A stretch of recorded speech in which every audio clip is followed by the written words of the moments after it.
Thank you everyone for joining. In celebration of Sahana Singh's new book, Revisiting the Educational Heritage of India, hosted by Global Collective Publishers and the Coalition of Hindus of North America. We are thankful to Sahana for documenting the great educational heritage of India. Her new book describes a unique ecosystem which ensured that gurus and acharyas handed the lamp of learning to generations of students. And as Sahana puts it, when swords quenched their thirst and famine ravaged the lands, Indians still held on to their truth that there was nothing more purifying than knowledge. Sahana Singh is an author and commentator based in Texas in the United States. She's an environmental engineer by qualification who writes on a variety of issues, including Indian history, water management, and education. An alumna of Delhi Technological University, Sahana made a career shift to writing after moving to Singapore. She worked as an editor of Asian Water magazine for many years. Sahana has won several awards for journalism, including the Developing Asia Journalism Award in 2008. A short animation video made by her on the world's water crisis won the top prize at the TU Delft Urban Water Movie Contest awarded by the Delft University of Technology in the Netherlands in 2012. Her articles have been published in Reader's Digest, Washington Post, Discovery Channel Asia, Asian Water Magazine, Swarajya India Facts, and other publications. She has moderated panel discussions on water management at several international conferences. Sahana is on the board of many nonprofit organizations related to history, heritage, education, restoration of samskara, and to the cause of helping Hindu refugees. She is passionate about traveling and connecting the dots across different societies, civilizations, and disciplines. Today's discussion will be moderated by Pushpita Prasad. Pushpita is a storyteller and communications professor with a background in working with media, technology, content, and history with a passion for Indic causes. She researches, publishes articles, and educates about topics related to India, Hinduism, its festivals and traditions, decolonization, media representation, and human rights.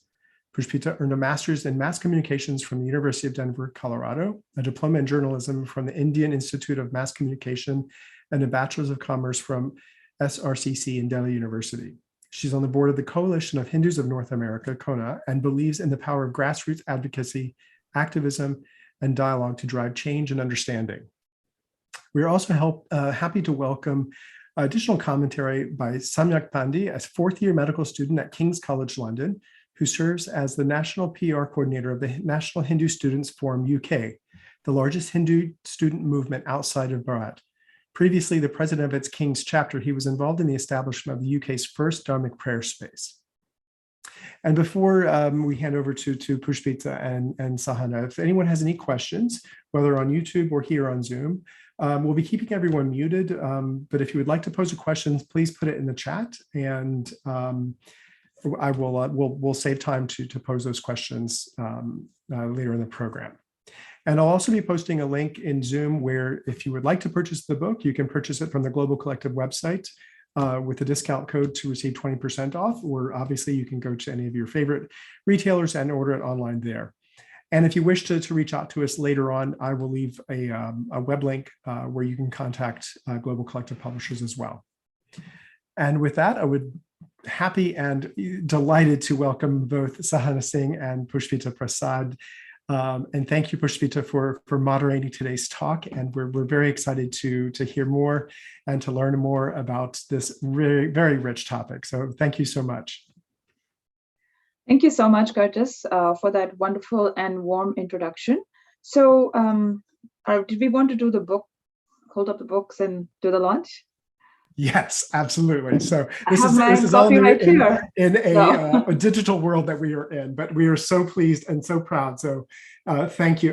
This is a very proud moment for here at Global Collectives in the United States as we endeavor to bring more Indian publishing to the United States. And so we're delighted. And if we could only be in person to hold this book up together, that would be a great honor. But in the digital world, this is, we're so proud to be holding this up. So congratulations, Sahana, and we're delighted to hear more from you today. Thank you. Thank you. Thank you. we can all imagine the virtual applause that's everyone's doing in their own Yes. rooms. So the imagination is a good thing, but nothing like having an actual book in your hands, even in this age of digital. So I know I always enjoy, even though Kindles and everything is great, it's really nice to have a real book to hold, and it's very tangible and makes, at least for me, it makes it much more tangible and real. So with that wonderful, thank you for that wonderful introduction. Yes, and I'm sorry to interrupt. I'm just going to let everyone know I'm going to start the recording because we do want to make this available for those who were not able to attend. So you'll just see a prompt come up on your screen shortly. So bear with me 1 second. Sure.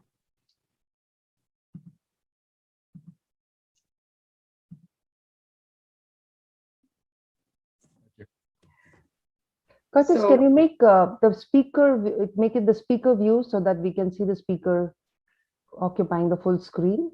I think that is something you'll need to do on your own Zoom. I don't think I can control others' view of that. But then It's happening.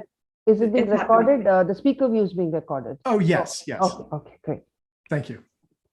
So we'll just do this again for the recording. So let's all hold up our books Yes, and do thank the you. official launch. So thank you very much for that warm thank you, introduction, yes. and congratulations, Sahana. Thank you. Thank you so much. Congratulations. So I think without further ado, I think we'd like to start the book launch with asking Sahana, our wonderful author, to read a little bit from her book to get us all in the right frame and context as we start the discussion. So over to you. Thank you. Namaste to everyone. And I just want to remember the gurus who have guided me before I start. Om Guru Bhyo Namaha. So I'll just read from the screen itself. Today, we take for granted that education starts with general schooling, leads to specialization in university, and is followed by further specialization for those who desire it. But how did such a system of education get institutionalized? What were the earliest subjects taught in ancient universities? The answers lie in the evolution of Indian civilization, in innumerable works produced on every conceivable subject that produced an unrivaled ecosystem of learning. There emerged a long line of educators from India who began with the idea that holistic learning could only be obtained in the midst of nature, in a state of deep reflection, under the close supervision of a parent-like guru. India's earliest teachers were the gurus who taught in gurukulas and ashramas located far away from the hustle and bustle of towns. It is no surprise that the Vedas, which are the earliest known oral books containing the thoughts of a highly civilized society, are replete with exquisite references to nature and the concept of interdependence of living organisms.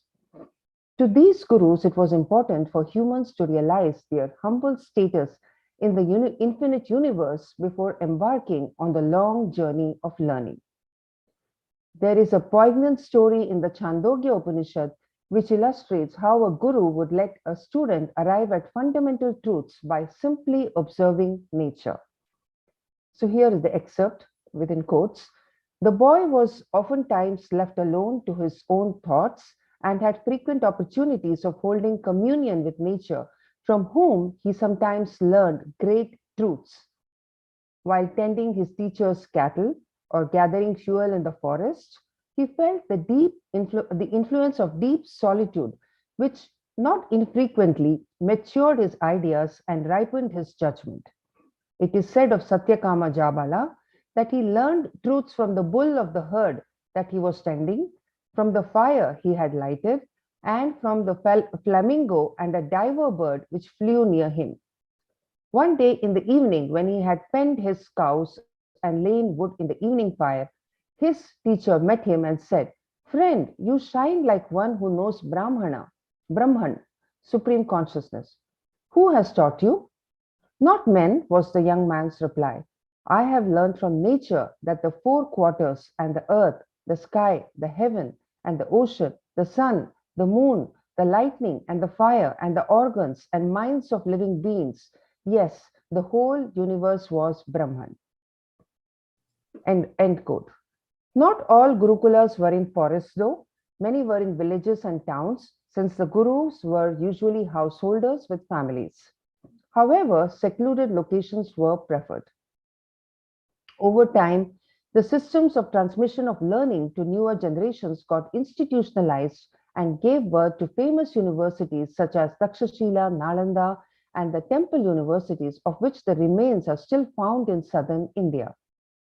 A sizable number of foreign students came to study in India from China, Korea, Japan, Indonesia, and West Asia.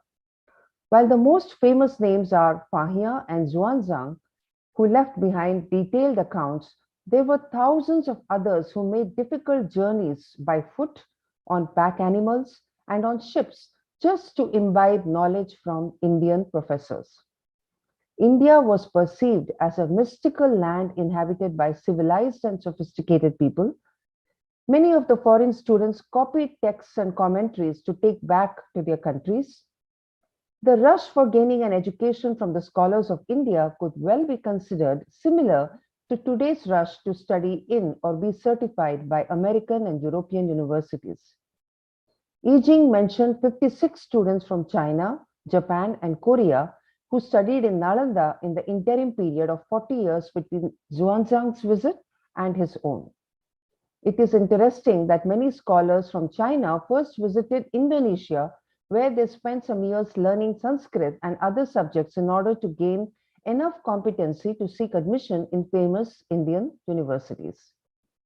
Indonesia was like a mini India.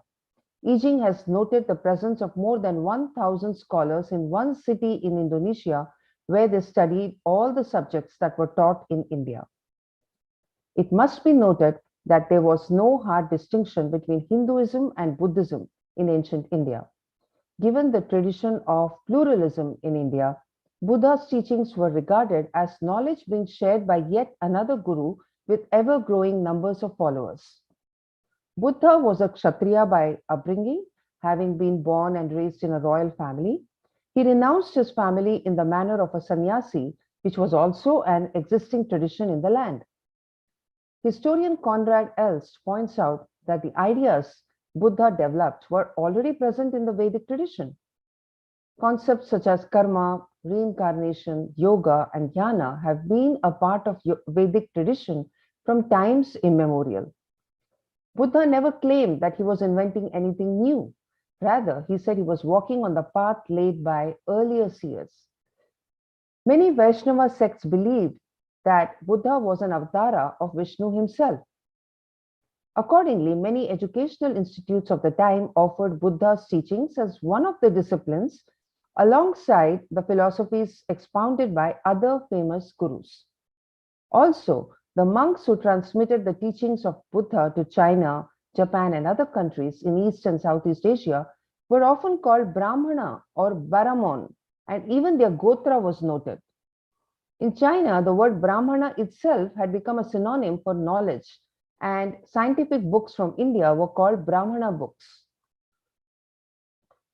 There is a curious hesitation among modern historians to refer to India's multidisciplinary centers of traditional learning as universities.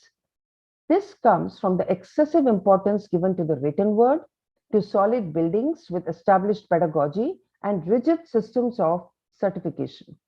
Thus, the talented but bare-chested and dhoti-clad engineers and architects of ancient India who built incredible irrigation canals, rainwater harvesting structures, palaces, forts, roads, dams, and aqueducts are barely acknowledged as professionals.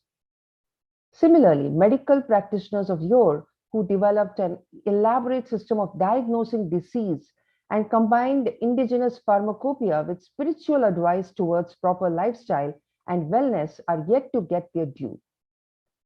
They developed treatises on general medicine and surgery that still stand validated. They too are worthy but forgotten progenitors of today's science. An erroneous and divisive argument often made is that modern universities such as Nalanda were introduced by Buddhists. F.W. Thomas wrote in a letter on 22nd October 1944, real universities with colleges and endowments were created by Buddhism. This comes from the end of quote. This comes from the flawed thinking that Buddha Buddhism was disconnected from the ecosystem of learning that existed for millennia. And secondly, a university must necessarily have large buildings, lecture halls, standard systems of pedagogy, certification, and convocations. In fact, modern universities are built on the intellectual foundations laid by earlier conglomerations of gurukulas in forests. So I end the excerpt here.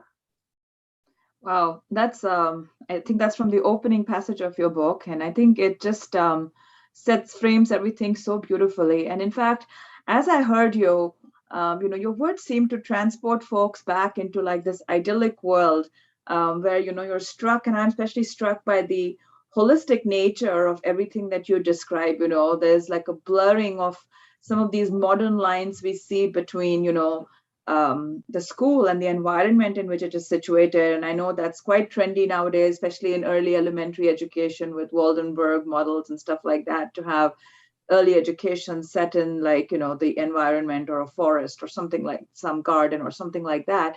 But then also the blurring of the lines between the sacred and the secular, and the deep cross connections between all the different strains of dharmic thoughts, Buddhism, Hinduism, Jainism. Some of these terms are just very different from what we understand them to be today. So I think your words are powerful. They also echo, I think they're powerful because they also echo so much of what we have heard described when we read our epics, when we read Amar Chitra Kathas, when we hear the tales from our, elders. What you say resonates. So as you embarked on your journey of research, Sahana, as you found the details and the history and the testimonies that you shared in your book, were there any surprises? Something that was different from, echoing what we had heard along the way or in our shared collective? Yes, a number of times I was surprised because, there are a lot of things that we imagine that they are modern, that they must have started maybe 100 years ago.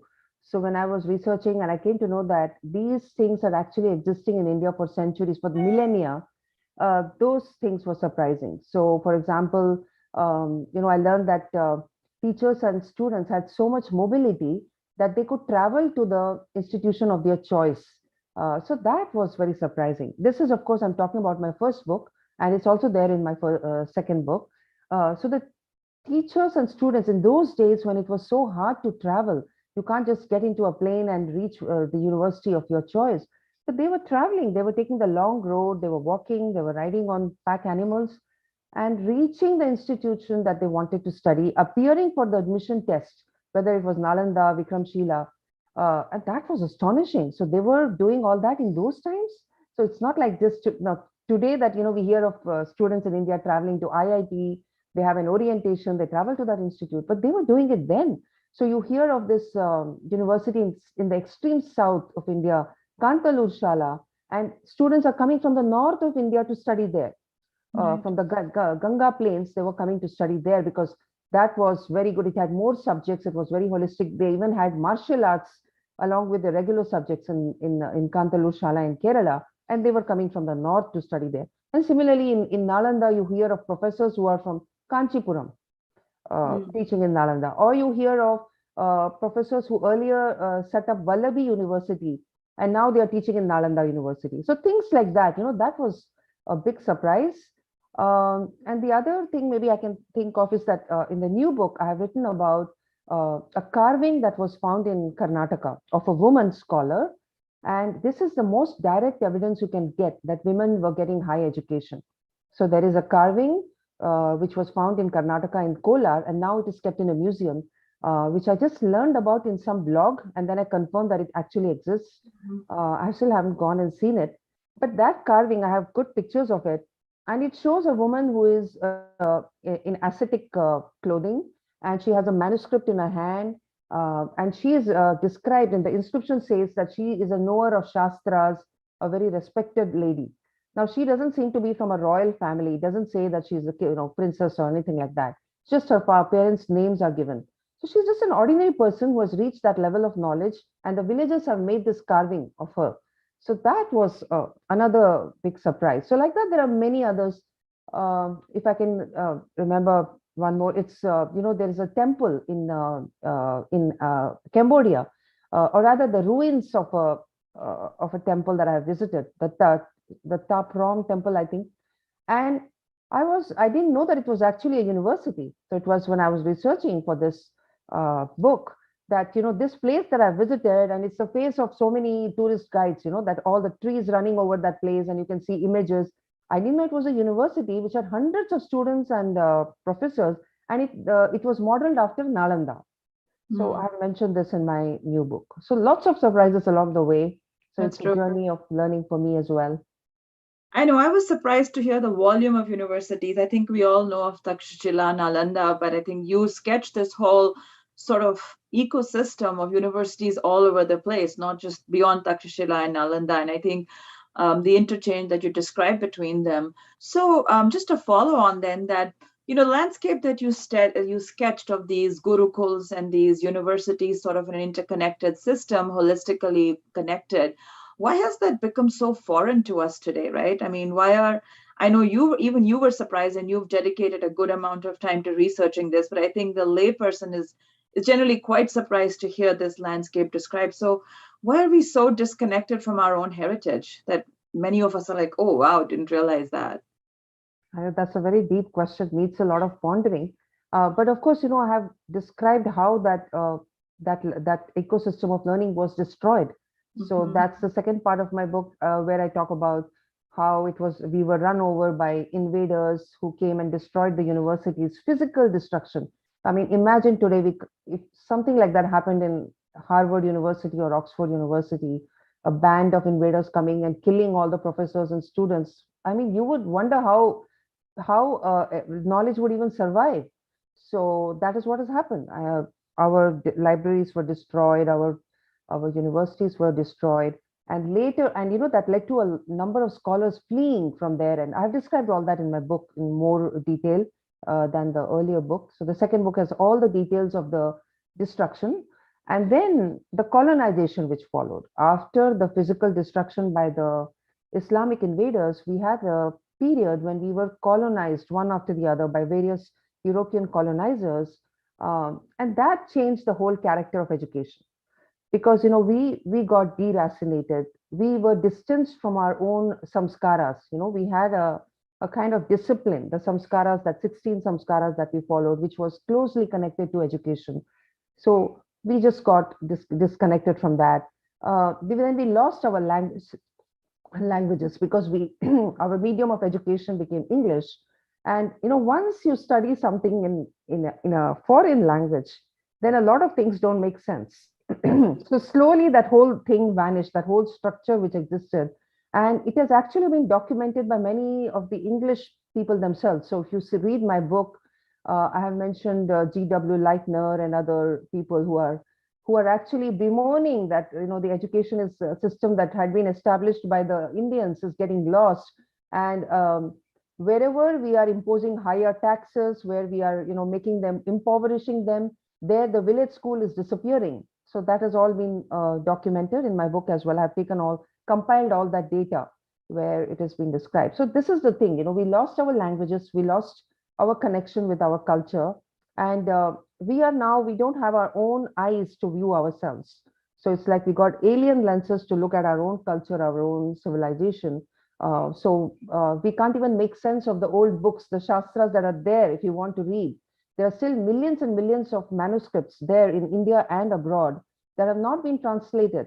And we probably don't have that many even scholars who can translate them. So we have to build up that again, all over again.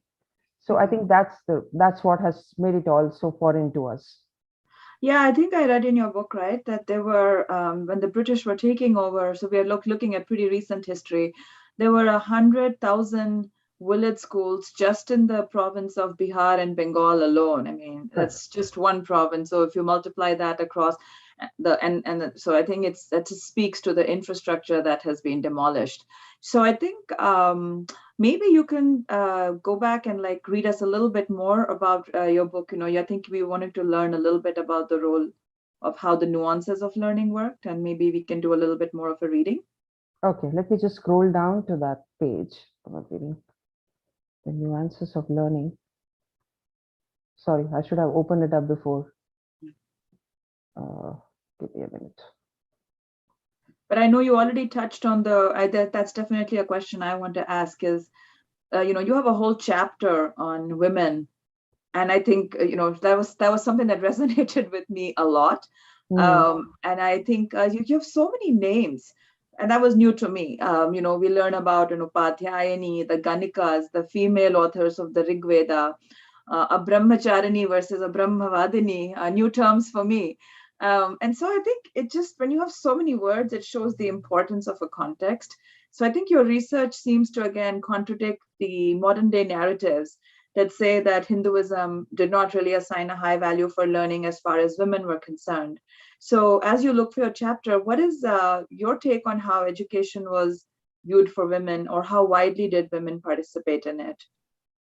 Yeah, so women were totally a part of education. So because the words for education, for Vidya is a feminine term, the goddess Saraswati. and Saraswati that we worship before we even read a book, we do any kind of study. So it was, nowhere was there this concept that education is not for women. It was for boys and girls. Even the ceremonies were for both boys and girls. So education was definitely for both, for men and women.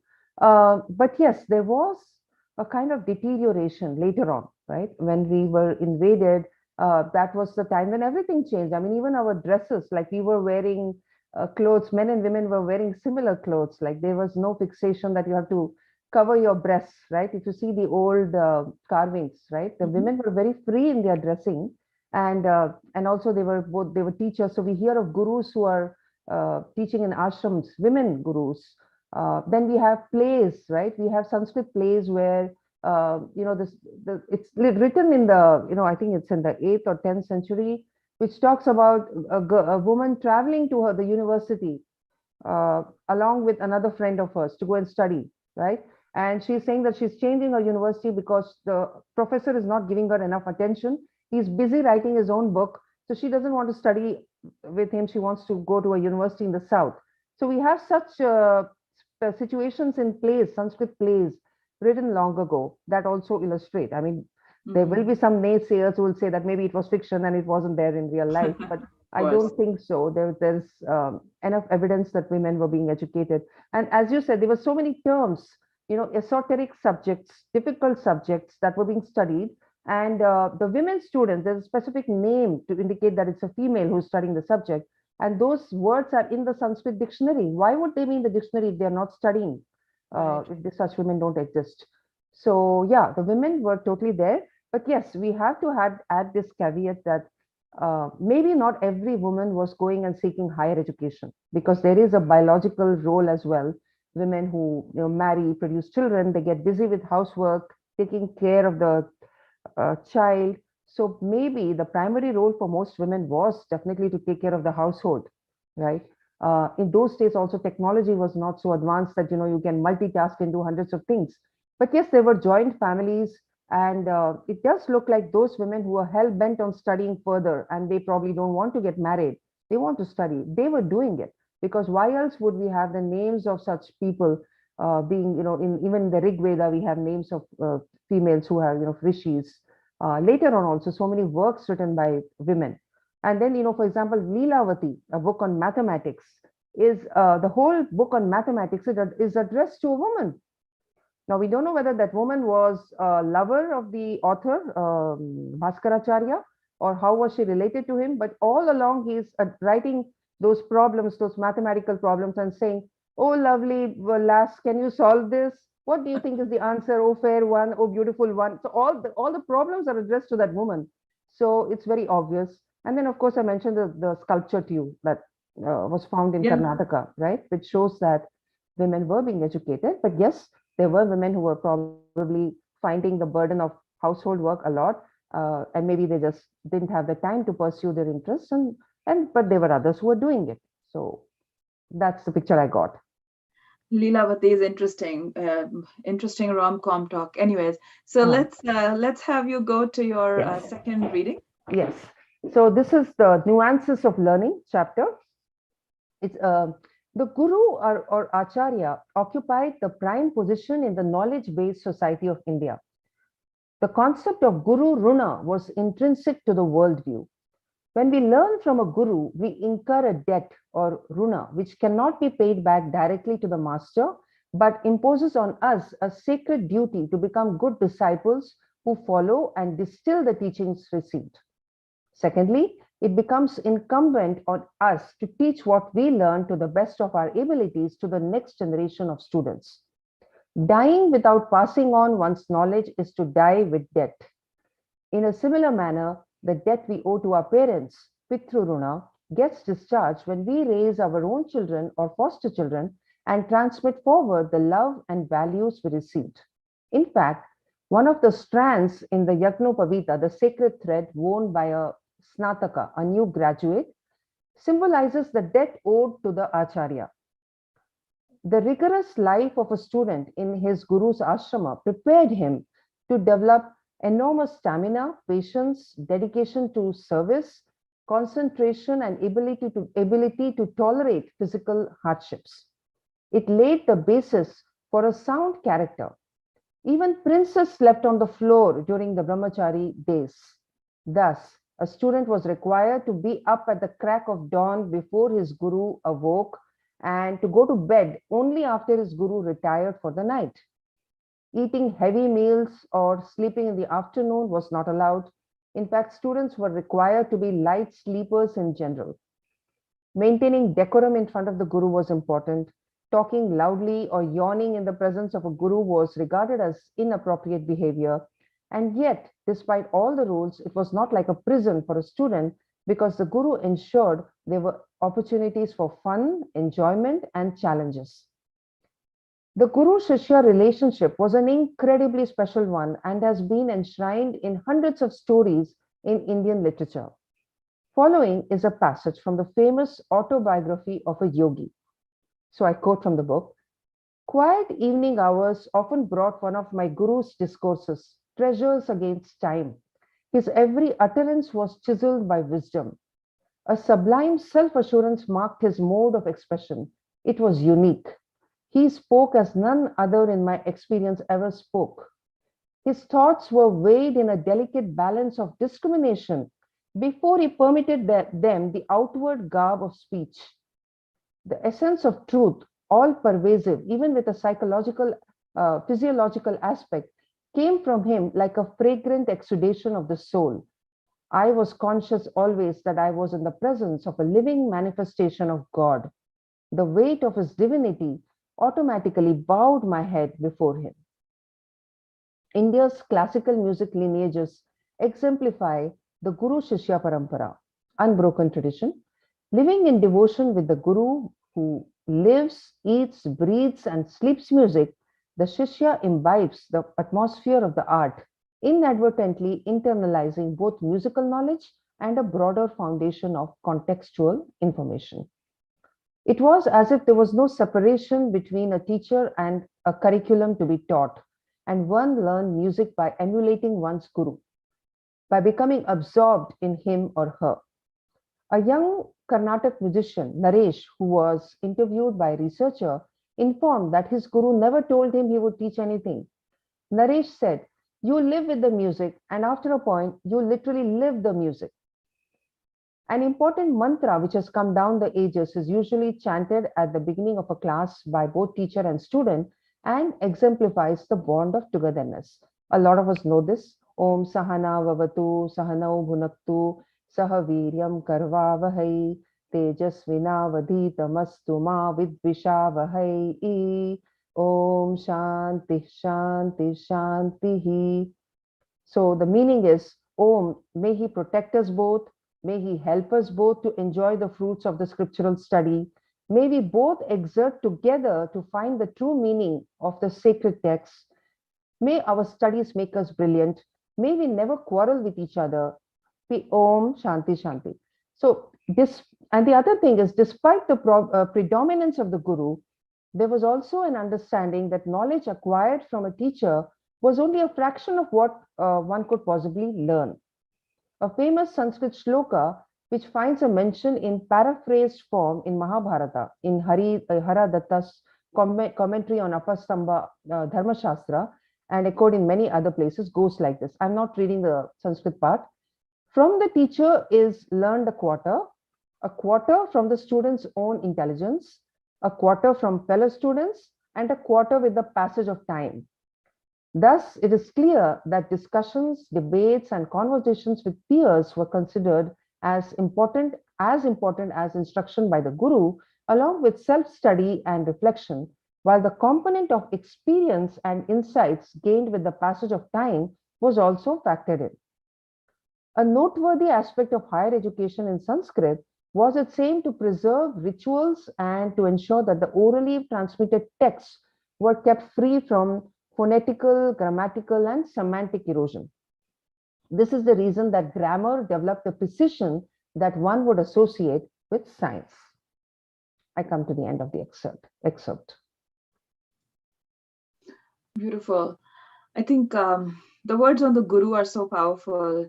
And the Guru Shishya Parampara is very iconic, I guess, in Hindu culture and Indian history. And I think when you described the learning of music, that is exactly, I think in the modern day, that's probably one of the most, I guess, strong, tangible traditions that you can still find, because every time you hear a classical musician, you hear about the gharana and the gurus that he or she has trained under. I think guru is also, like Sanskrit has contributed so many words to the modern language, but guru is probably, I would say, the most popular. No scientific poll here, but I'm just kind of guessing it. So there's how would we differentiate a guru in the classical Hindu tradition versus the popular understanding of a guru today? So I think the guru word has been overused, and people don't seem to get the special meaning of the guru. So not every teacher is a guru. The guru is special.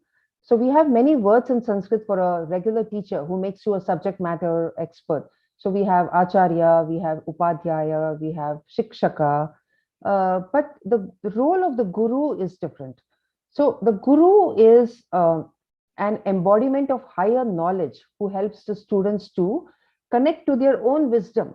So, you know, in our Shastras, they say that nothing is new. Whatever you everything is in you. The knowledge is also within you. You just have to connect to it. And that's what the guru does. So, you know, with these words like management guru or lifestyle guru, they don't mean what the Sanskrit texts say about a guru. So the guru is an embodiment of higher knowledge who will light a lamp in the mind of the student to illuminate the path of the student. That is the main role of the guru. So, of course, if you have a subject matter expert who makes you good in that subject, but also lights the lamp within you, then you can call that person a guru. So that needs to be highlighted. And I have done that in my book, that the guru awakens the sleeping mind. Guru does not treat your mind like a container that has to be crammed with facts, which is what a lot of teachers do. What the guru does is to light a lamp, right? That is the most important thing. And in my book, I have actually listed the qualities that a guru is required to have. And this is there from one of the Shastras. And you will find that the qualities are like self-awareness, detachment, virtuousness, austerity, humility, firmness in enforcing discipline, absence of desire for wealth or ownership, then a lack of freedom from lust, and then all these qualities, treating the student like his own child. So a guru has to be like a parent. You can't just be teaching the subject in isolation. A guru would know what's going on in the student's life, what are the problems he's undergoing, and also counsel. So it's like he's also a psychological counselor. These are so many of the rules of roles of a guru. So that's why I think, as a Hindu, I cringe when I hear the word guru being applied loosely. Yeah, too much, unfortunately. I think that's a tall list of qualities. So you can see that every teacher could not be, every acharya could not be a guru. That's a very tall order of qualities that was required. So I think as we are continuing on this journey, Curtis, do you want to share that knowledge map that we wanted to discuss? Because I think one of the most, at least for me, one of the most unique things about your book was this knowledge map that you show on, I think, page 148. So those of anybody who has the book can sort of follow along. Because I think, again, what your book does such a beautiful job is bringing together these disparate threads that I think are familiar to, I mean, at least some threads are familiar to some people. But I think this snapshot in particular is such a beautiful summary of everything brought together in like one snapshot. We are in the era of sound bites and, quick fixes. And I thought this was like a great summary of everything, the journey starting as further back as 100 BCE, with a lot of the interactions that we see between India and China. I think those of us who grew up studying in India read often about Chinese explorers and their reports on different aspects of Indian society, Fahian and several others that even I remember. And so there was a kind of a validation of that, but then these connected threads of how there was this whole kind of interconnected map where Japan, for example, I did not know Japan was so intricately interconnected. Though when you think about it in the light of what you know nowadays, yes, that makes sense. Southeast Asia, the fun fact of Chinese scholars going to Indonesia to train before coming to India sort of reminded me of this OTT series I've been watching recently called Kota, which is basically about kids going to Kota to study to get into the IITs. But then the connections on the other side of the world, which I think, again, they are there scattered through our history books. But if you look at it, there's such an interchange and such a back and forth that's going on. Like the threads we just see between China, Southeast Asia, Japan, coming to India. And as your book points out, that I think today, because of this interchange of knowledge, there are more ancient Sanskrit manuscripts in Japan than they are in India. I think I have that fact right. And that's probably because the weather there is more conducive to preserving them, but still quite a fascinating thing if you think about how old and consistent these interchanges have been. And then on the other side of the world, I think, again, if one looks at Greek and Roman literature and plays and popular culture, you do find references to the threads that bound these different civilizations. But to see it all put together, for me at least, was a powerful learning. And I think if there's one takeaway I think everybody should look at your book is that. And I think what struck me is soft power, much bandied about term these days. India is supposed to be advancing on the basis of soft power. But your book kind of validates that this is obviously a very ancient trend and an ancient tool. And the interconnectedness of the world in the ancients reflects the interconnectedness in some way of the world today. So like you said, what's old is new again. And it's a very fascinating graphic for me.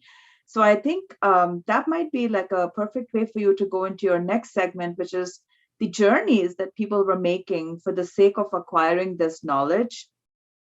Right. I have scrolled up in time. Yeah, thanks for highlighting that diagram. So, perilous journeys for the sake of Indian knowledge. That's the subheading. Curtis, do you want to remove the screen? Oh, okay. Yeah, now we're back. Okay. Fahia took 6 years to travel from China to central India in a journey full of physical dangers and hardship. He wrote in his memoirs, "When I look back on what I have gone through, my heart is involuntarily moved, and the perspiration that flows forth ends like that. The perspiration that flows forth. That I encountered danger and trod the most perilous places without thinking of or sparing myself was because I had a definite aim and thought of nothing but to do my best in my simplicity and straightforwardness. Thus it was that I exposed my life where death seemed inevitable if I might achieve a 10,000th part of what I had hoped." So, end of quote. Fahia's journey to learn from the masters inspired many other Chinese students such as Xuanzang to follow suit. India was called Intu by the Chinese, which means moon, because according to Xuanzang, it was the only country which eliminated the darkness into which the world had fallen after the passing of Buddha by providing a succession of learned sages. One of Xuanzang's biggest worries after he had spent some 17 years traveling within India, collecting manuscripts, books, notes, statues, and Buddhist icons was how to transport all of these to China. Luckily for him, King Harsha of Kannauj and King Kumara of Assam made elaborate arrangements for his transport. Still, several disasters accosted him on the way. While crossing the river Sindhu in a convoy of boats in the year 644 Common Era, a terrible storm led to 50 manuscripts falling into the water. So Xuanzang waited for 2 months at Hund, north of Attock, I think it's in Afghanistan, waiting for fresh copies of the manuscripts. He waited again at Kunduz in today's northern Afghanistan for 1 month to receive copies of what he had lost in the Sindhu. Finally, he waited for 8 months at Khotan. One can imagine how important it was for Xuanzang to carry back with him a complete set of primary sources from India to China, as he waited at 3 different locations to get replacement copies of those which he lost on the way. It is not surprising that Chinese philosopher and former ambassador to the US, Hu Shi, from 1891 to 1962, that was Hu Shi, that's his time duration when he lived. He said that India had conquered and dominated China culturally for 20 centuries without ever having to send a single soldier across her border. And he further went on to say, never before had China seen a religion so rich in imagery, so beautiful and captivating in ritualism, and so bold in cosmological and metaphysical speculations. Like a poor beggar suddenly halting before a magnificent storehouse of precious stones of dazzling brilliancy and splendor, China was overwhelmed, baffled, and overjoyed. She begged and borrowed freely from this munificent giver. China's indebtedness to India can never be fully told. End of excerpt. Wonderful. I think that between the map and this, I think it's just a beautiful snapshot. So I think at this point, let's introduce Samyak. Samyak, I don't know if you're on camera, but we're very excited to have him join the event as well. And he joins us all the way from King's College in London, where Samyak serves as the National PR Coordinator of the National Hindu Students Forum, which is the largest Hindu body outside of Bharat. So Samyak, are you there? Can you? Yes. Namaste Pushpalaji. Namaste Sahana ji. Wonderful. So I think Samyak reached out to Sahana ji, she was inspired by her book, and I think we thought it would be a wonderful opportunity for him to come and share some quick thoughts. Namaste all. Thank you, Sahana ji, just for this opportunity. Honestly, it's amazing being with all of you elders today. I'm glad you actually just touched on the part about China, because that's how I was hoping to start off my thoughts. It was one of my favorite parts of the book, actually, how you mentioned how China was overwhelmed, baffled, and overjoyed.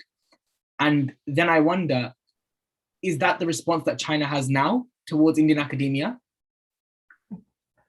The same way that, the rest of the world back then was overwhelmed and overjoyed by the contributions of Bharat.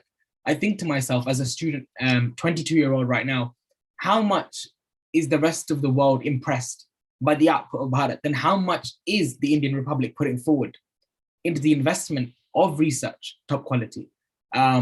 King's College London has a name, but is the quality of teaching really as great as some places you'll find in India? Probably not. But what gives it the name here that institutions in India don't have? That emphasis, I would say, on pushing forth good academia over career building. And that brings on to one of the points that you mentioned in the book, the overall holistic building that we are missing now in Indian education. And this is what all I've inferred from all of my speaking that I've had with my cousins and my family.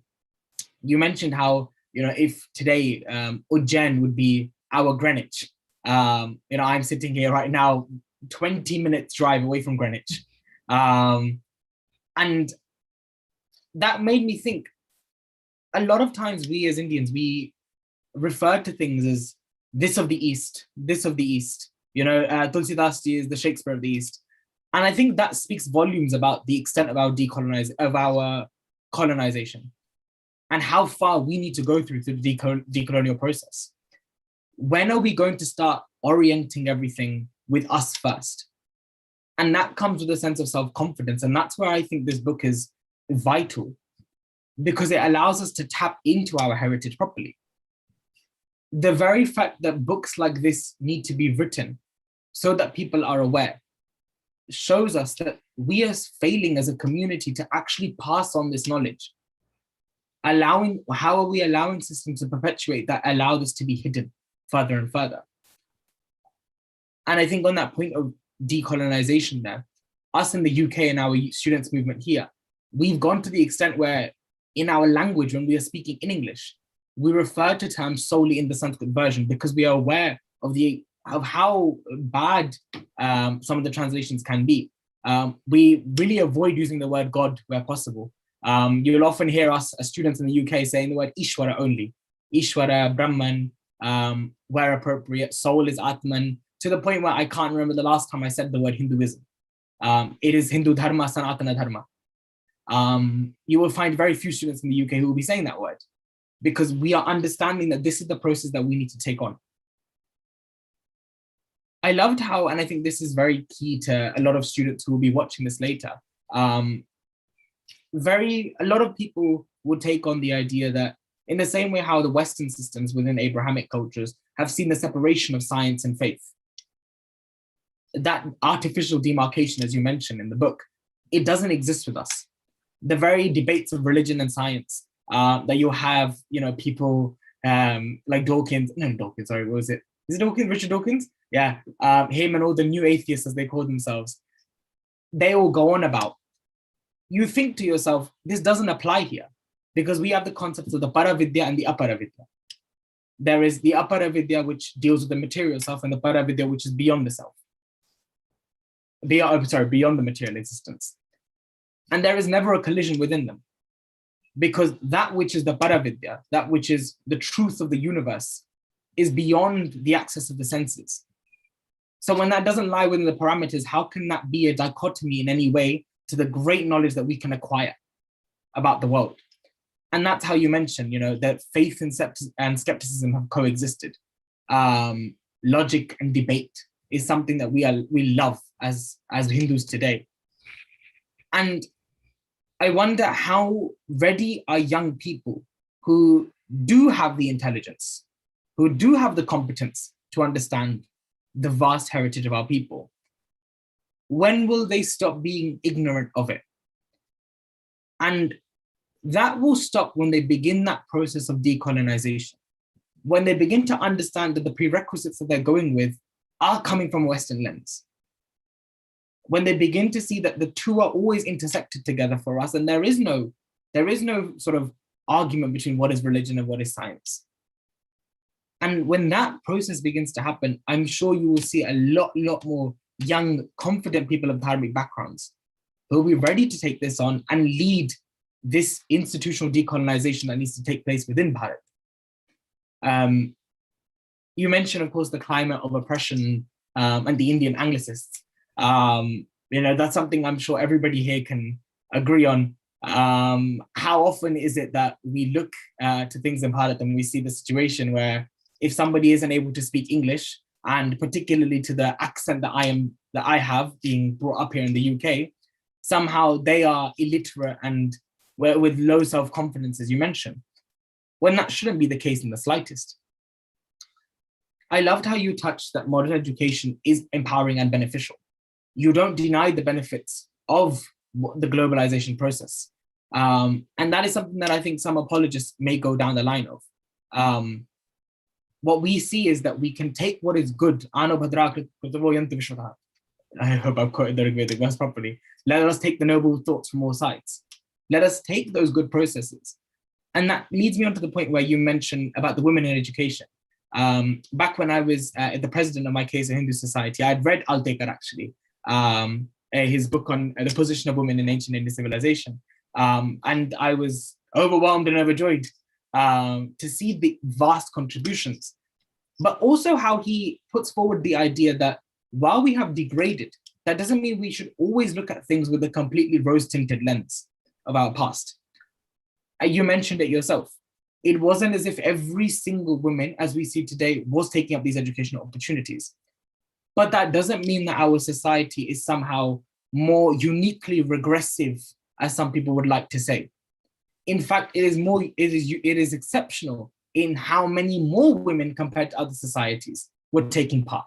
And I think that is the point that we should be emphasizing as we then bring on the revolution that we should bring on today.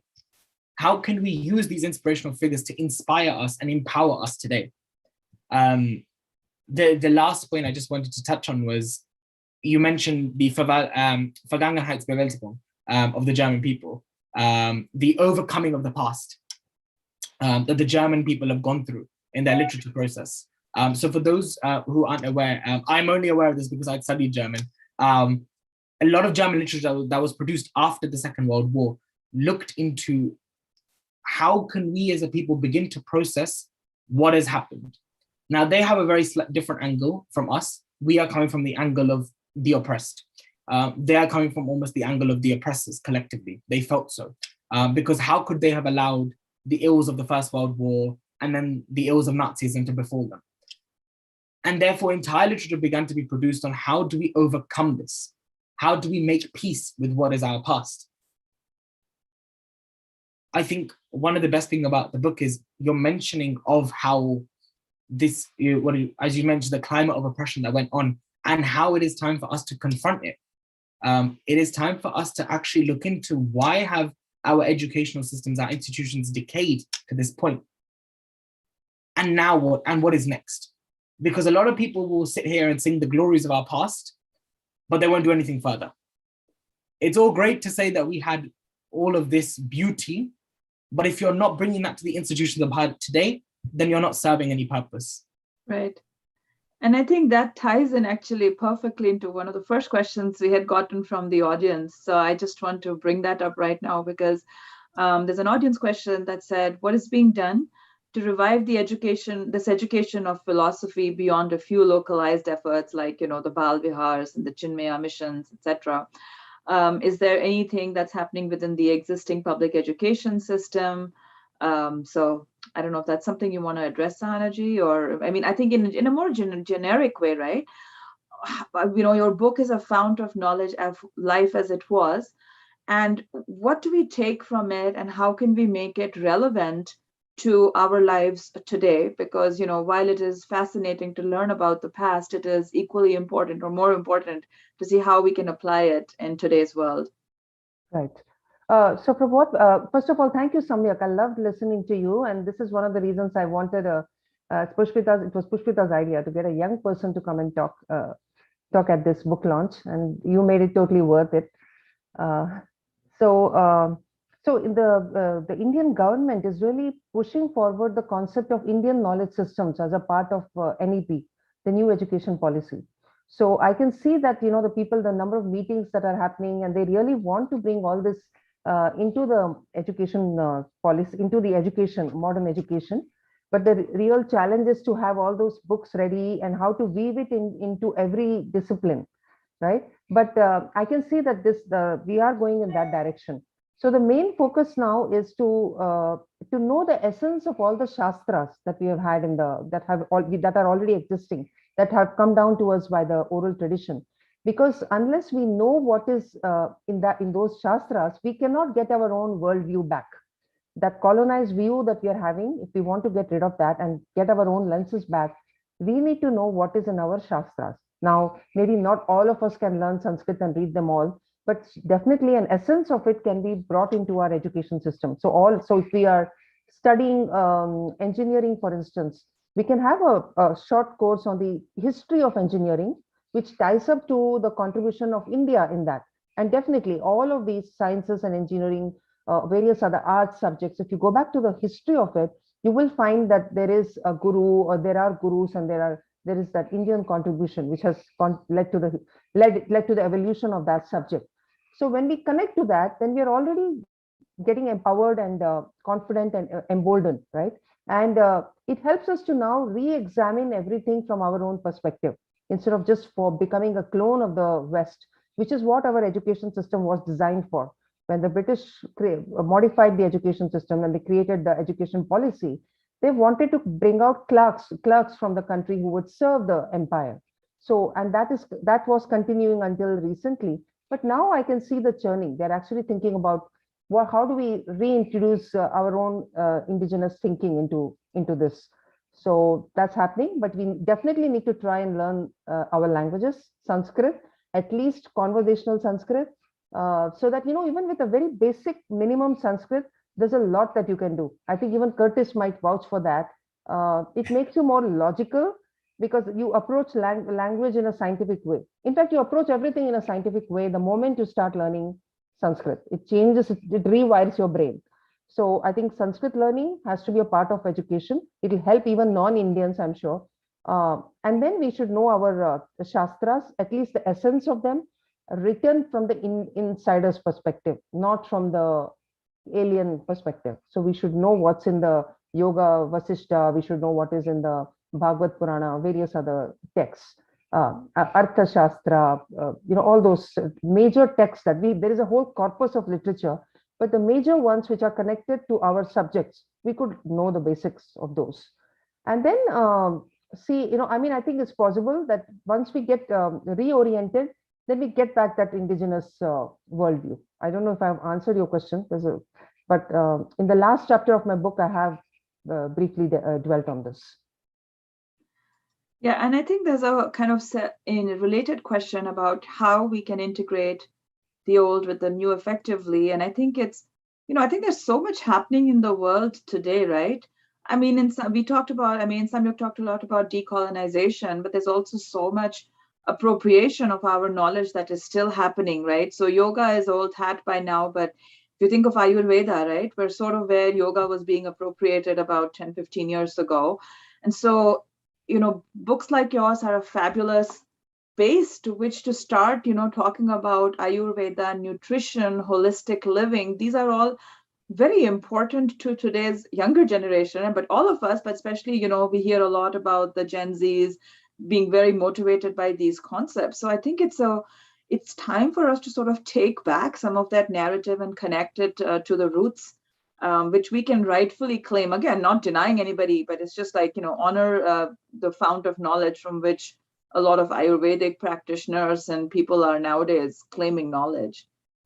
And there's another reason why we need to reclaim and know our Ayurvedic knowledge, because of all the patents that are being filed in the US. Yes. So if we keep delaying, if we don't know what is inside those ingredients that we have in our Ayurvedic formulation, in no time they'll all be they'll be owned, they'll be patented by Americans. So the government has to work hard in this, get all the institutions together. So we codify everything. We'll find out what is in all those formulations and ensure that India has the patents for those, because it's absolutely silly the way we have lost out. A neem got I don't know, neem or was it haldi, which got we could not patented. stop it. Yes, yeah, we could stop one of them, but we could not stop the other, and there are many others in the queue. So I think reclaiming our knowledge will also help us to get the ownership of that. Not that we are unwilling to share that knowledge, but we definitely shouldn't let this knowledge, which was available for everybody, we shouldn't allow that to get patented by these unscrupulous people in different parts of the world. And I think ignorance, right? I mean, you even find yogic breathing techniques now coming back to us and becoming popular under all kinds of names. Yeah. Whether it's non-sleep, deep rest, or yes. a whole bunch of other names that come up. Right. So that is one big reason for going back to the past and examining our knowledge before somebody else claims and patents it, right? Right. That's a big reason, yes. And I think it grows to the broader discussion, something that, we at Kona are very passionate about, because there is this trend to de-Hinduize everything that the world values today. So, it is not a aberration that Ayurveda is being disconnected from Hinduism, because, people value Ayurveda, so they want to de-Hinduize it, because Hinduism is, as we all know, often reduced to, conflict, cows, caste, curry, etc. Which brings me to the question, of course, that must be asked. Any discussion about education and ancient India? There's always a lot of talk about, well, is this all Brahminical supremacy? Is this all Brahminical knowledge? What did the caste system have to do with this? Who was oppressed, who was not? So I'd love for you to answer that. Your book does touch on that, and at least in the context of modern history, because caste, as I always like to say, is not a term that, and I challenge anybody to find that term in any of our hundreds and hundreds of shastras. So caste is a European term, and so I would love to hear what your book shares in terms of the findings about education and in that context. No, so what people need to understand is that only a small percentage of people were dedicated to studying the Vedas. Vedas as in intonating properly, memorizing the Vedas completely. Only a very small number of people. And these people had to lead very austere lives because they are now in the pursuit of Brahman. That's how the word Brahmana came. And so they have to follow very stringent rules of shocha, of achara, right? So that, like having bath so many times a day, and not having food before you have fed the creatures and you have fed others and then you feed yourself. There's so many codes of conduct that had to be followed in order to be purified enough to study the Vedas. So it was not as if there was a clamor for people, hundreds of people who want to go and study the Vedas and lead that austere lifestyle where they have to get up at 4 a.m., and do all these things, all these rituals. So this is the kind of misinformation that has been spread as if, there was this hegemony of Brahmanas who were preventing others. It was just that the Vedas had to be treated with respect and there was a certain code of conduct that had to be followed. And you had to have the adhikara to study it like that. And so it was not like a right that, I have the right to go and study this and so I'm going to, it was not like that. You had to have the qualification and the eligibility to do that. So we do hear of people from so-called lower varnas also getting the adhikara and going and studying the Vedas. So that needs to be clarified. But what I want to talk about is that most of the people, the majority of the population was engaged in learning skills, life skills, so that they can manufacture something and they can earn money out of it. They can sell their products. So that's why we had textiles, we had carpentry.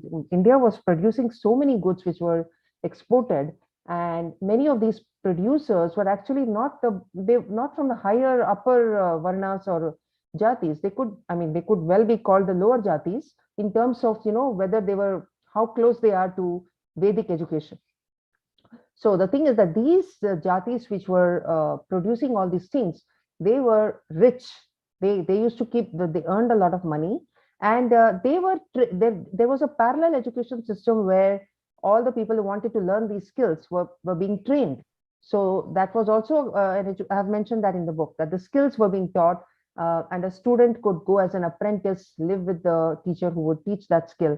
So whether it was weaving textiles or whether it was carpentry or anything, making sculptures. So you would learn by living with the teacher. And that teacher could be a guru as well. If he was going to be a life coach and guide the students in every aspect of life, that could be a guru as well. So we must know that there was just very few people who were studying the Vedas in terms of intonation, because that was very hard. You had to chant it 1,000,000 times before you get it right. And so it was not like there's a mad rush for everybody to learn to become a Brahmana. And yes, there are plenty of ceremonies where people have earned the adhikara, and there are ceremonies where they become a Brahmana, and there are ceremonies where Brahmanas have been demoted to lower levels because they are not maintaining what the decorum, or they are not maintaining the shocha or the achara needed for studying the Vedas, and so they are getting demoted, to those varnas which do not have the adhikara to study. So these things was mobile. What happened under the British is that once they did the caste census and they put all the surnames in those categories of caste, then they got frozen in time. And now, this is permanently high caste and this is another one is permanently low caste. That was not the situation in India before the British came. So we do hear of Shudras who became kings. We do hear of Brahmanas who lost the Brahmana status because of something they did. They killed an animal or they did something. All those things have happened. And so education was essentially skill-based, but only a small number of people went and learned all the higher shastras, and they were highly respected by society because they have undergone all that torture of eating, insipid food. They are not supposed to eat spicy food and all that, getting up early in morning, all those things. They were respected that they are doing all these austerities to get higher learning and to realize Brahman, to get self-awareness. And so these kind of these gurus and these students as well, wherever they went, they were treated with respect. Now, if they were so exploitative, why would they be respected? Why would doors open to them and people offer food to them? So that's something that I think I've tried to explain in my book, but needs more emphasis. And I think that you sort of started to answer one of the questions we got from the audience, which was, how did one become a guru in ancient Bharat? What was the compensation payment method? How were they known and sought out? So I don't know if you just want to build on the thread you were in terms of how the society sort of sustained this education infrastructure ecosystem, this knowledge revolution that you talk about. So I would request this questioner, to please read my book, because it tells you how education was funded, all the details of how the ecosystem supported the seekers of knowledge. So, everybody from the poorest person to the wealthy artisan to the very, very wealthy people, everybody was contributing to educational institutes, because it was considered very meritorious to say that I donated so much money to this Pathshala or to this Vihara. I gave so much grain. I sent whatever I produced in my fields. Even farmers were donating. So that's how the education was funded, by people who donated to these institutes. And typically a guru could not charge fees. So if a guru at the end of the education period said, you have to pay me this much, then he would lose respect in society, and people would not send their students to that guru who is selling his knowledge. You can't sell knowledge, because there is a moral obligation for everybody, everyone who possesses knowledge, to share that knowledge. That was the culture. So to become a guru in ancient Bharat, your guru has to give the sanction that you can become a guru. So in fact, many learners were not allowed to teach until they reach that level where they don't have ego, where they don't take credit for everything, and they give up ego. That's when the guru would say, yes, you are ready to teach, you can become a guru yourself. So that's the way it went. It was this kind of certification is not there in today's world. It was very high level certification. So please read my book to get a better idea. So I think we talked a lot about colonialism and the need to decolonize. But I think we have to talk a little bit about exactly what happened during colonial rule and why it has had such a brutal impact on our education system. And I think it's something you bring out a lot. And I think as I read it, my realization was that, it is, I think, well recognized today that colonialism was a brutally extractive system with regard to, the transfer of wealth, commodities, forced labor that enriched the colonial powers. But I think reading your book made me realize that there also seems to have been maybe an equally significant but lesser known sort of transfer of knowledge. And your book sort of brings out the interconnect, what went west and now comes back east as, Western knowledge. And those of us who try to trace any historical roots are kind of laughed out of the door. And the role of Macaulay, right? So Macaulay famously wrote that a single shelf of a good European library was worth the whole native literature of India and Arabia. But in your book, you sort of assert that if a catalog of India books and manuscripts were to be translated, that India books and manuscripts that were translated into European languages were compiled in a book, it would be like a really bulky, hefty book. And again, that's a brilliant way to think of how popular narrative on knowledge interchange is actually quite inverted. But I just want to understand, so 75 years after the British have left, we are in the 75th year of India's independence. What is the divide? What explains this dichotomy between reality and popular belief, even among Indians, Indians living in India, Indians living abroad, educated Indians, smart Indians? Why are we struggling to comprehend this sort of brutality and this history of ours? Well, we know how our textbooks have been manipulated, right? I mentioned that in my book. A lot of these things haven't even been written down, haven't been taught to us. So we have got totally deracinated. There is this self-loathing. So we have continued with the same education policy that the British had set up for us. So it was the same kind of learning about, things, how science has come to us from the West. So every theorem, Pythagoras theorem has come from the West. It is just so laughable that when you go back to our earlier ancient texts and you find the same theorem there, and it's there about the hypotenuse, the sides of a triangle, it's all there in Sanskrit. And then we people still don't know, and we think that it has come, we call it Pythagoras theorem. So I mean, why is it like this? We know that this is clearly, there was a leadership that did not do its job. So we had terrible education ministers who were themselves deracinated.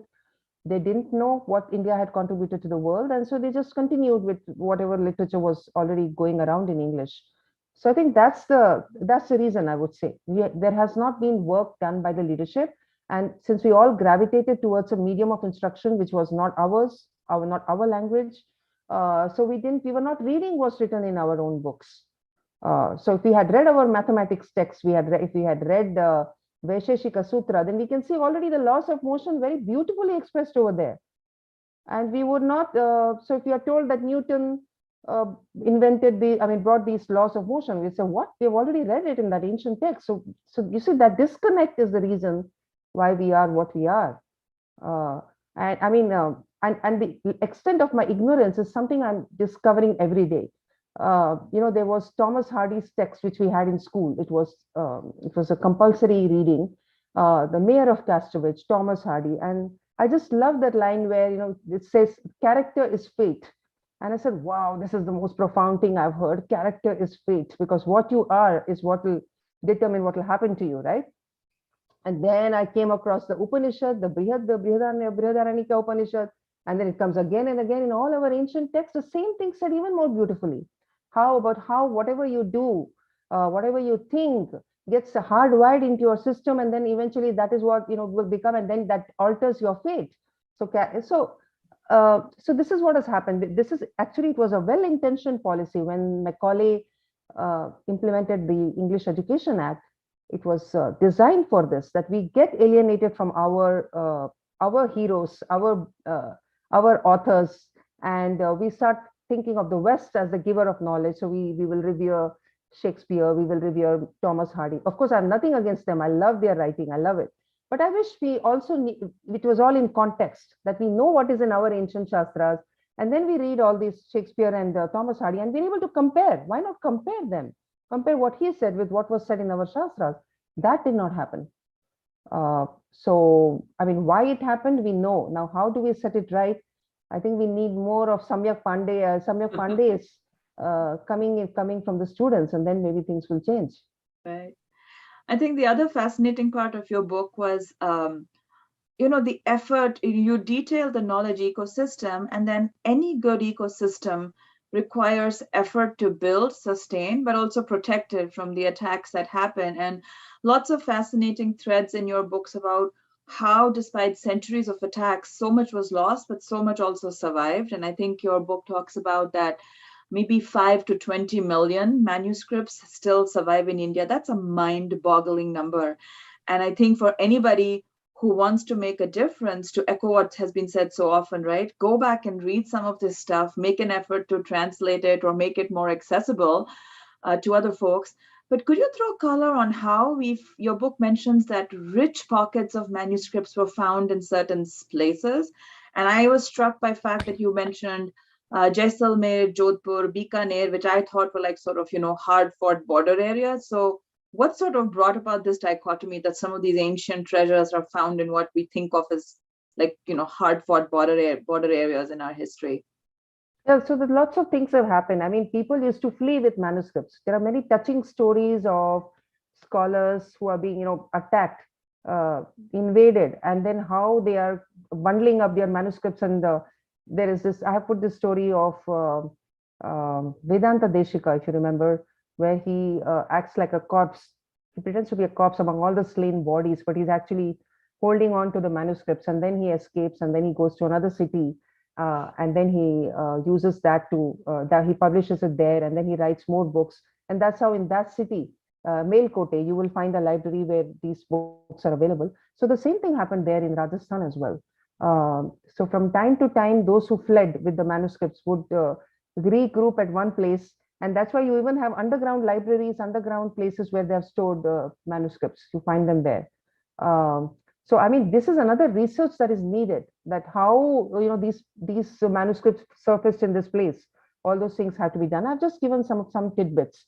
So there's a story of a city, a town that was being invaded, and the Brahmanas, they knew that their manuscripts are going to be defiled and desecrated by the invaders. So they started throwing them in the river. They were about to throw. But then among the invaders, there was a Rajput king also who was with them. And I think that was the one, Bikaner connection, right? And Right. yes. And he requested them not to throw the manuscripts. He said, I'll take them to my kingdom and keep them carefully. And that's how he managed to salvage some manuscripts. And apart from that, of course, there are a lot of migratory movements that needs to be researched all over India, right from ancient times. And many of them were because they were being attacked and they were trying to save the manuscripts from the invaders. And that's how some of the manuscripts from the north have been found in the south, because somebody went, the group of scholars went there and reached there. And then Tibet, so many manuscripts were taken to Tibet by these, when these universities were being destroyed. Many of them took the manuscripts to Tibet, and that's where they survived in the most authentic form. And that's how we have probably many good condition manuscripts in Japan and China, Taiwan, all the colder countries, because they were these scholars who fled there and preserved them there. Yeah. Yeah, I think your book is also fascinating insights on how, the other thing British are supposed to be given false credit for is making us a nation. But your book outlines the so many interconnectedness of not just knowledge, but like people coming to rescue each other or help each other. So you could see that they definitely thought of themselves as a shared civilizational identity. Absolutely. And they came to each other's aid, and they sent murtis or treasures or manuscripts for safekeeping when their own area became unsafe for whatever reason, and then they would be returned when their area became safe again. So I think it just shows these very deep civilizational connects. So I don't know how much more time we have, but if the audience has any questions, would love to just remind them to send them in. I saw a raised hand. I think somebody, was it Rajesh Patelji who raised a hand? Oh, I was not looking at raised hands, but I don't see. Yes, thank you, Sahana ji, for all this launching book and all this knowledge. My question is that is it possible to find an example of modern applications of Indian ancient knowledge and provide that to our schools in India? Well, actually, I have an example in the last chapter of my book of Manjul Bhargava, who won the Fields Medal, which is the highest award given in mathematics, which is like the Nobel Prize. And I've given his story of how, when he used to go back in the summer holidays, he grew up in America. He used to go back to Jaipur in his summer holidays, and he learned Sanskrit from his grandfather. And he started looking through the manuscripts, and his father taught him the concepts of Pingala, Brahmagupta, and various other mathematicians of ancient India. And that's how he solved the Gauss's theorem. He found the solution to the Gauss's theorem in the same style as all these ancient mathematicians. And he got inspiration from them, and he used some of their work to give a solution, a very elegant, very short solution to Gauss's theorem. So this is just, and he got the highest award in mathematics for that, the Fields Medal. So this is just one example, but I'm sure there are many, many things that can be done. If you mine our own Shastras, we read our texts in the original, we are going to get plenty of ideas about solving today's problems, whether it is health related, all the health problems that we are having. Many of these, have been experienced in the past. There's nothing new. Even during COVID, you could see that so many Ayurvedic formulations were working very well for people. I see the modern diseases being fought by ancient formulations. Then you have in agriculture, lots of things that you can take. You can take it, water management. There is so much you can learn from ancient India. So I think if we translate these manuscripts, which are still untranslated lying around, we might get some new insights which we can use for today's problems. Great. Thank you so much. You're welcome. I think architecture, right? We're in the middle of a heat wave, and I think some of the old style of architecture, if it could be adapted for modern day and scaled for modern day living. Absolutely. The cow dung plaster, which I just read about. So even now I hear from people that in the villages, they have, even if they have a modern house, they keep one room which is plastered with cow dung, because during the hot summers, that is the coolest room where you don't need air conditioning or anything. And members of the family go and retire to that room in the afternoon when it's hottest. And during winter, that is the warmest room as well. So just imagine cow dung, which, you know, a lot of people revile that what is this nonsense cow dung, you know, don't be archaic. But so this is where, I mean, cow dung, if you look at, that is the reason why the cow was worshipped in ancient India, because it had, all these cow products were so useful. So these are the things I think we could take from the past: medical formulations, architecture. I'm sure there are many other disciplines waiting to be explored. Sure. In my village, they just modernized all the houses in back in Gujarat. But it used to be the cow dung used to be the thing like 20 years ago, you know, when I used to visit India. Right. Yeah. So now they can't do without air conditioning. It's so warm. And Yeah. just imagine a cow dung plastered room doesn't need anything. It's just so cool. Absolutely. I see a question. Can we not file lawsuits in the US courts to reclaim our knowledge heritage? So I think if somebody in the audience knows lawyers or is a lawyer, is that would be a great thing for folks to take on. I think Sahana ji has done her bit by writing a book that gives us a lot of research to draw upon. Lawsuits are obviously very expensive. So yeah, that needs funding, and that also needs a very coordinated effort by the Indian government. That's how they won the other lawsuit. One of the lawsuits, I think Curcumin, the Haldi, they won that lawsuit because they all got together, took out all the ancient texts to give the evidence that this was already in use. So it's not something new that you have invented, this compound. And that's how they won the case. So this kind of work has to be done for everything. Also Basmati. And I think Basmati rice. Basmati was interesting because it was a collaboration between the Indian and the Pakistani governments, you know, because the Basmati region is split between the two countries. Yeah. So we need those collaborations. We need those collaborations and the funding in order to file those lawsuits maybe and get that restored back to India. India is the giver of that knowledge.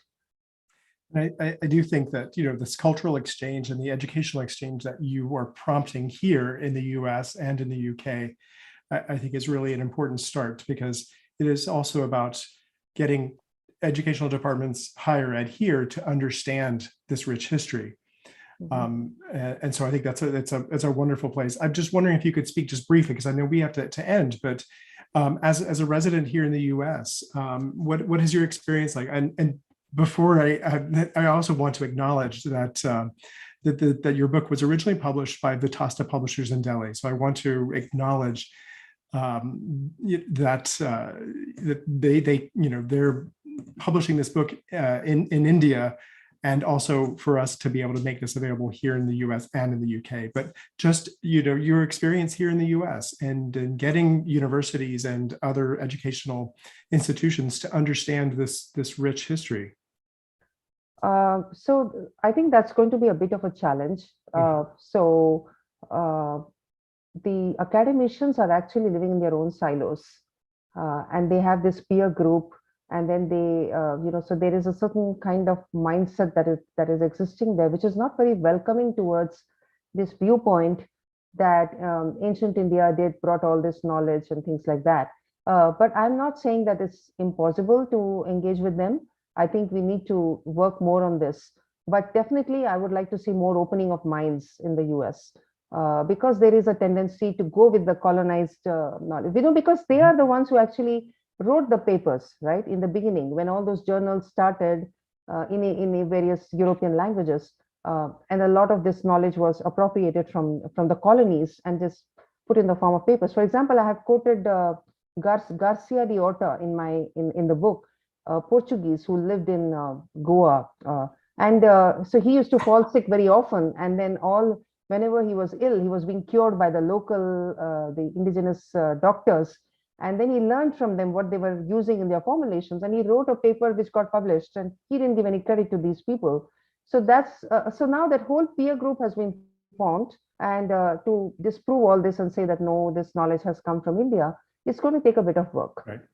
And I mean, I think some people are trying, but there has not been too much of headway. So that's work to be done. Exactly. Here I must make a plug for my organization, the Coalition of Hindus of North America, because we have tried to focus. Obviously, we're very new. We encourage everyone to check us out. But one of our big areas of focus is exactly that, decolonization, which is why when I was in India last year, I was like, I have to pick up Sahanaji's book. But I think we are trying very hard to push back on a very coordinated effort by academia in the West to really sort of, again, de-Hinduize a lot of this literature. And, I think I would encourage everyone to join forces with organizations like ours, because in the US context, an organizational pushback is very important. I mean, individual efforts can only go so far. So both our efforts on pushing back on Hindu phobia within the academia, within journalism, and then also trying to explain the caste nonsense that is overtaking the United States, starting with my home state of California. Those are all big battles that the community needs to educate itself. Again, I think we always ask everyone to start with education. Nobody needs to take us on our words. Just the Shastras are there. The good English translations are there. Go read them if you don't know how to read Sanskrit. And once you've read your own history, come back and help correct it for others. Thanks. That was a great answer. Indeed. That's certainly, I think, I'm honored to publish your book here in the US and make it available also in the UK. And, I think indeed there's a lot of work to be done.